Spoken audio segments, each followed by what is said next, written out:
function of x is equals to square root of x, and we will be evaluating it at 4, or simply a is equals to 4. Since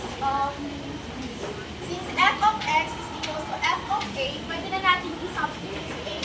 So, square root of 4 is equals to 2.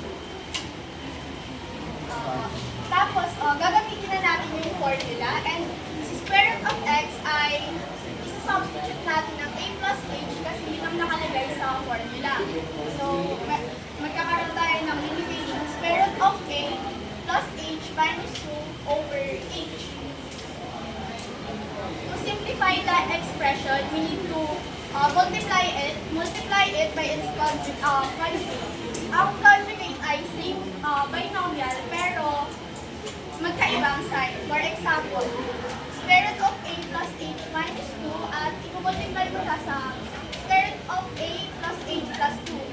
Kung mapapansin nyo, nagkaiba ang sign ng negative 2 at positive 2. So ngayon, meron na tayong division square root of a plus h minus 2 over h multiplied by square root of a plus h plus 2 over square root of a plus h plus 2.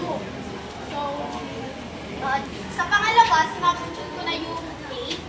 So, magkakaroon tayo ng limitation square root of 4 plus h minus 2 over h multiplied by square root of 4 plus h plus 2 over square root of 4 plus h plus 2. Unahin muna natin i-solve yung numerator. So, square root of 4 plus h multiplied by square root of 4 plus h will be equal to 4 plus h.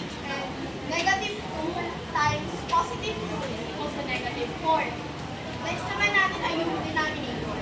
So, h multiplied by square root of 4 plus h plus 2 will be equal to h multiplied by square root of 4 plus h plus 2. Since kukompare mo na lang siya kasi wala na namang makakancel. So, after that, pwede na tayong mag-cancel.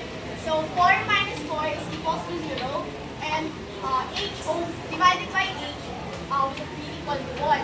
So, meron na tayong limitation 1 over square root of 4 plus h plus 2 as h approaches to 0.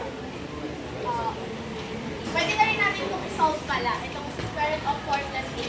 Makita nyo naman dito na naging ano siya, square root of 4 plus h ay naging 2 plus h.